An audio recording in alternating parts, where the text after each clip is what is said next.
It's burning.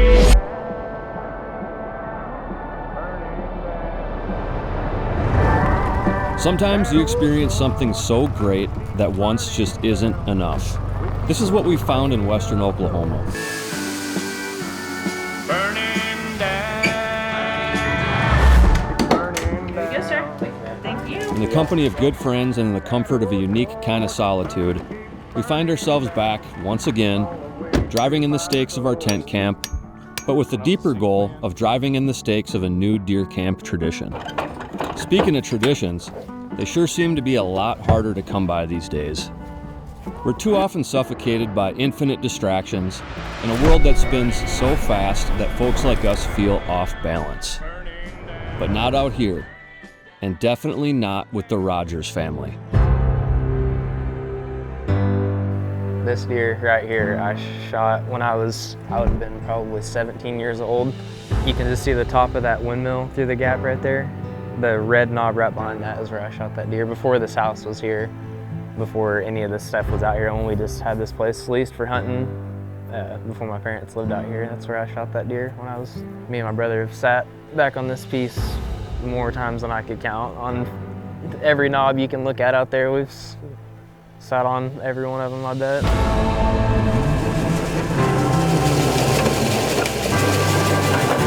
Cole and Caden Rogers are going against the grain, joining the dwindling minority of a culture that's becoming increasingly relegated to a novelty. Farmers, ranchers, and in the case of the Rogers, hunting outfitters, we're seeing these rural family legacies evaporate like fog at sunrise. It's not an 8 to 5 Monday through Friday job. The farm, it's 12 hours a day, 7 days a week. That's the one thing I do worry about is when those farmers get to the age where they can't do the farming and ranching anymore, what's going to happen to that ground for people like me and Cole and Caden. It's a beacon of light to see a new generation of guys like Cole and Caden who are dead set on carrying the torch. They've just grown up around it. They don't, it's just a way of life.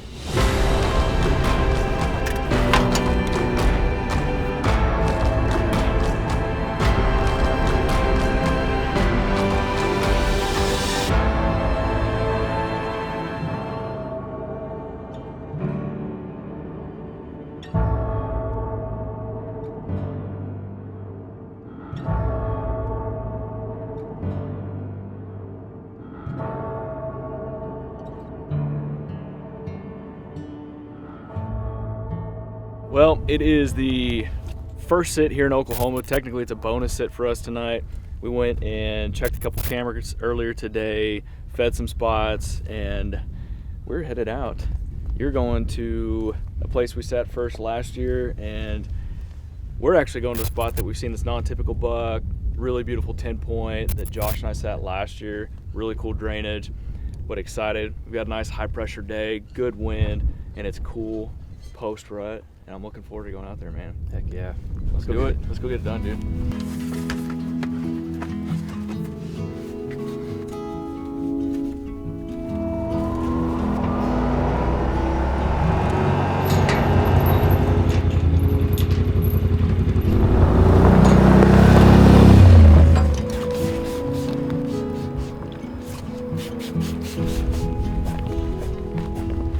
We're set up on this really cool knob up here that Josh and I actually sat up here last year, and we saw a couple of good bucks down in front, and you can see right now we're in a muddy see-through blind, and it's really cool because you feel like you have a panoramic view, but we've got our backdrop covered and we're out of the wind.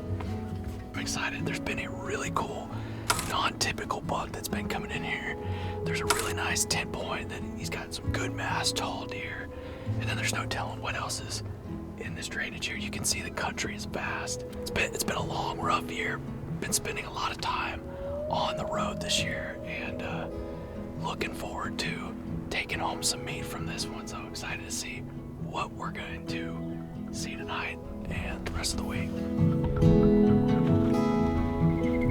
It's 5:13 right now. We're starting to run out of shooting light, but it was a great sit. Saw those 2 bucks, bunch of quail up in here that are hanging out, and Those bucks actually ended up getting busted off by a coyote that I would have loved to have shot, but we're trying to keep it quiet up in here. So sounds like Will is seeing some action as well. So hopefully you can hear me over this cricket, because that's been keeping us company as well. The sun is set here in Oklahoma, and it got really cold really fast. And had a buck out there tonight, really good looking 8-point that I went back and forth on too much. And I always tell people when I'm hunting with them, if you have to think about shooting a buck too much, you probably shouldn't shoot it. And so I followed my own rule tonight, and I hope I don't pay dearly for that, but this is a bonus sit this evening. Saw lots of deer. Coyotes kind of screwed us up there towards the end. I think I made the right choice, followed my own rule, and we still have a whole week ahead of us here, so I'm looking forward to it. And we got good weather, so we're gonna see what happens.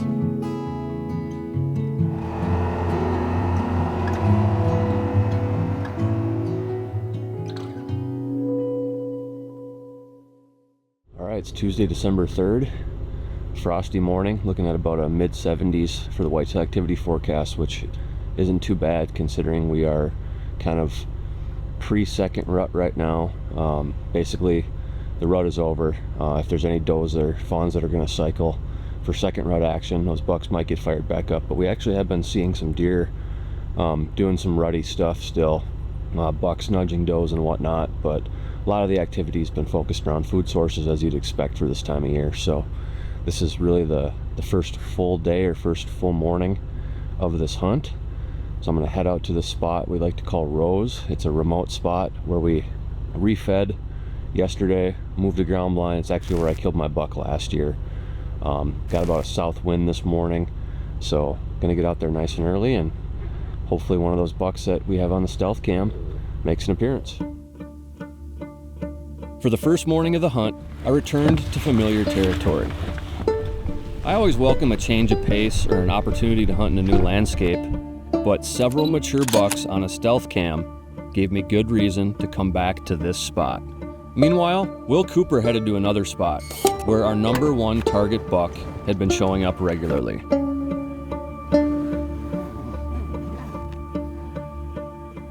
As I anxiously awaited a report from Will, I had an encounter with a buck that took my breath away. But it was one of those encounters that stirs a deer hunter in a weird way. I was there to kill a buck, yet I couldn't help but admire this deer instead of ending his story. A mistake? Maybe. But we'd have plenty to celebrate back at camp on this first day. Regardless, we've had a good morning sit. It's super cold. Sun's just now coming up. So I think we're gonna start to see a lot of these deer on their feet moving around. So we'll see what happens. But Josh is back in the Rose room this morning, and he's got a mature buck in front of him. I mean, we know the caliber of deer that are out here. We know the deer that are walking around. And it's just the beginning of this hunt, so we'll see what he does this morning. But we're just gonna hang tight, probably sit for another hour or so, and see if anything moves in this drainage in front of us.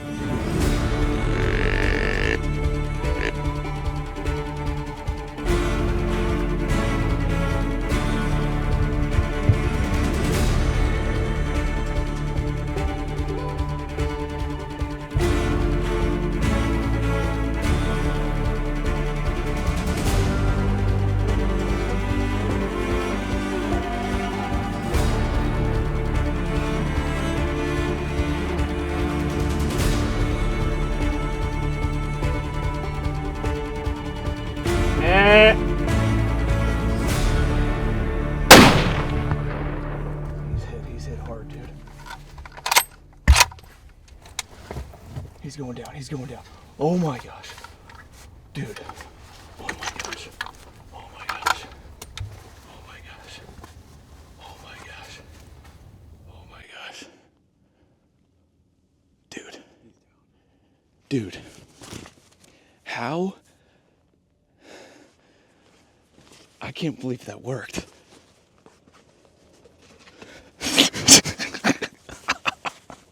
Dude.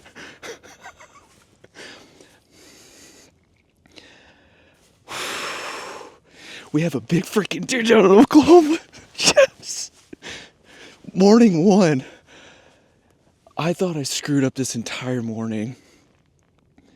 Part of working in the outdoor industry, we get to come on these really cool hunts and do these films, but you also have to work. We're remote, so I was answering some emails and stuff because we weren't seeing any action, and I happened to look up, and this big non-typical that we've been seeing on camera is in front of us down at the Boss Book, and he did not like this pop-up blind. He did not like this ground blind, and he just moseyed off. I had no words. I was pissed. I was mad at myself, and a little 8-point had moved in not long after he had left, and I decided to just hit the grunt tube twice. Hit it twice, the little 8-point came out, was watching him, and I looked where this little 8-point came from, and there's that big non-typical standing right behind him, and he came out, gave us a shot. He ran 50 yards, and he's down. I'm looking at him right now, and I'm freaking stoked! Oh! I don't even ask me about score or nothing, but that is a freaking giant mature buck. Big body.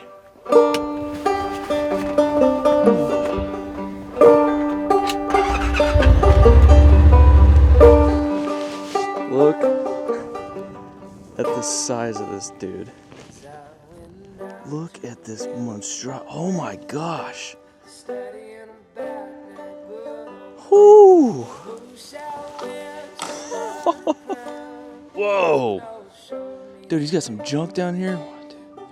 Dude, look at the mass on this guy. He's been rubbing. Man. Dude, I am too blessed to get to do this. Kind of cap it off here like this is freaking awesome. On a mature, non-typical like this is freaking sweet. God, dude, look at the Coke cans on this guy. No words, man. No words. Beautiful, man. All right, we'll see you back at camp. Bye.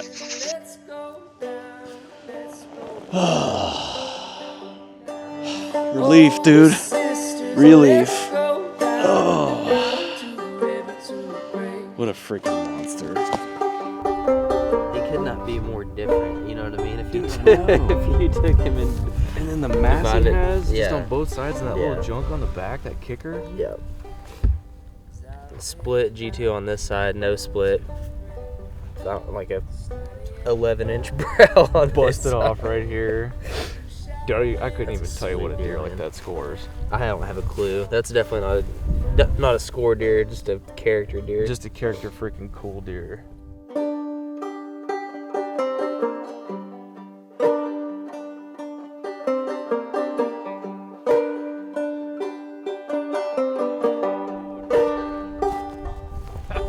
Come on. Oh, man.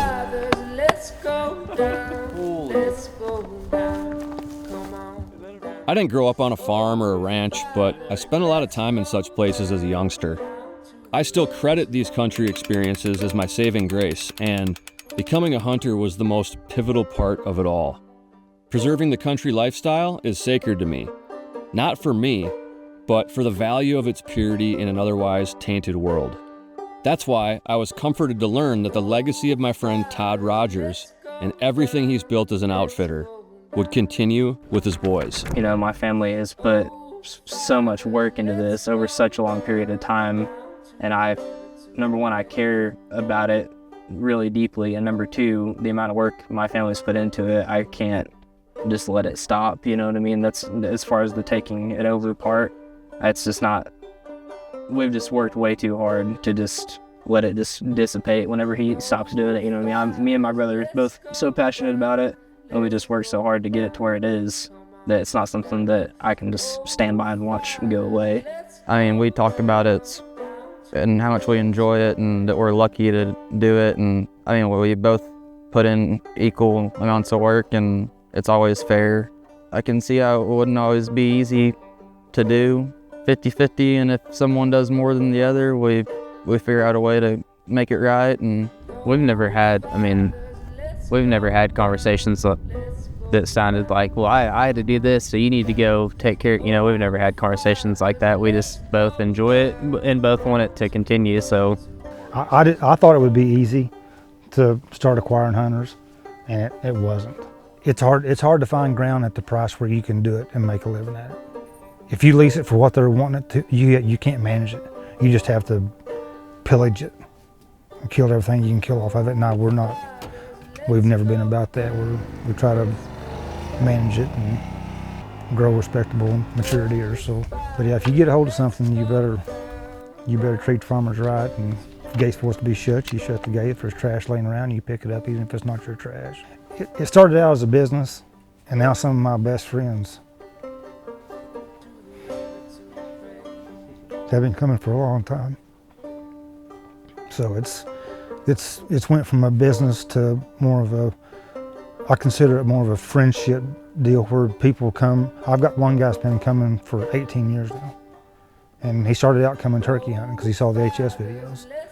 And now he comes twice a year deer hunting. And we go to Michigan and visit them.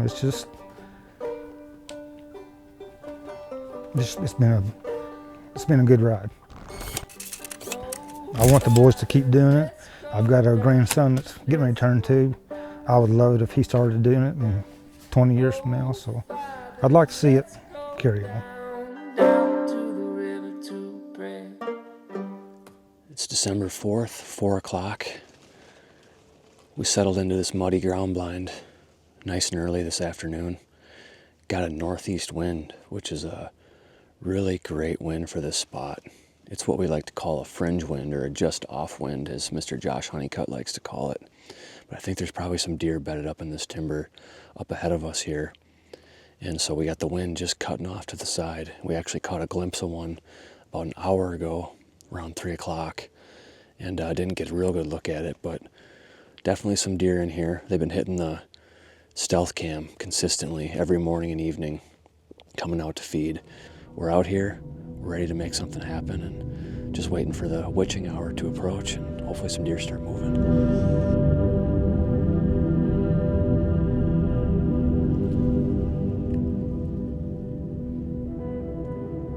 It's a good one. It's a good one. He's got a sticker coming off his back, right? It's a good buck. It's a shooter buck.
Listen for impact.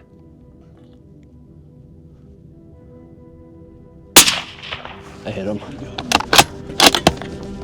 Do you think he's like somewhere in line with that big cluster of the big trees, or farther right? Because he was quartering away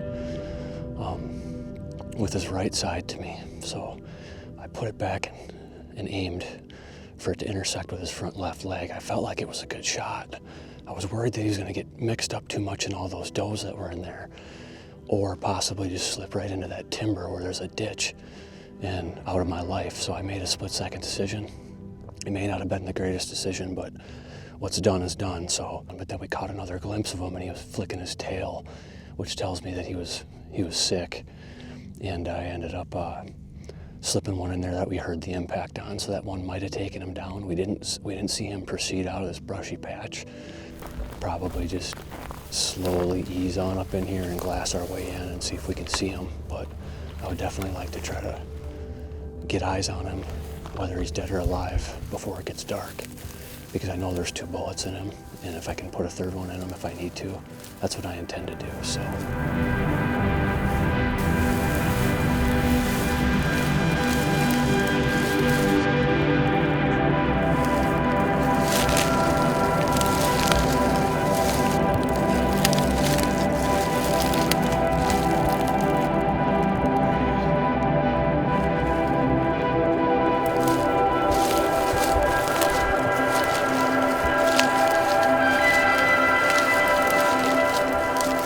Down. Woo! Wow. What a beauty. What a beauty. Make things interesting, don't you? It's kind of my MO to overcomplicate everything. Wow. What a gorgeous buck. Look at that kicker coming off the back. Woo! Bro. All right. Congrats, dude. Nice. Nice. Dude, look at that blade. Yeah, Look at that. pretty cool. Wow. And that layback. That was what did it. I saw that thing and I was like, oh, that's cool. I was like, oh, there's a buck. And you're like, he's got stickers. He's got stickers. That's a shooter. Wow. That was a Western adventure of sorts. Western adventure. And I wanna know what it means to be free. All these things that I think I need, I just wanna be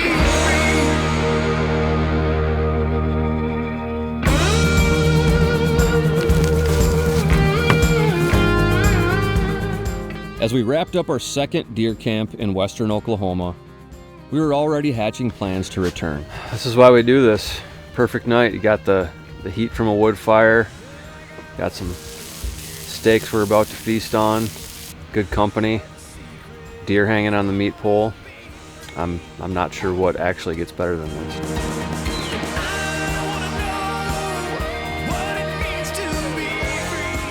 The first year lit a spark. And now, this 2nd trip stoked the fire of a tradition that we hope to keep burning.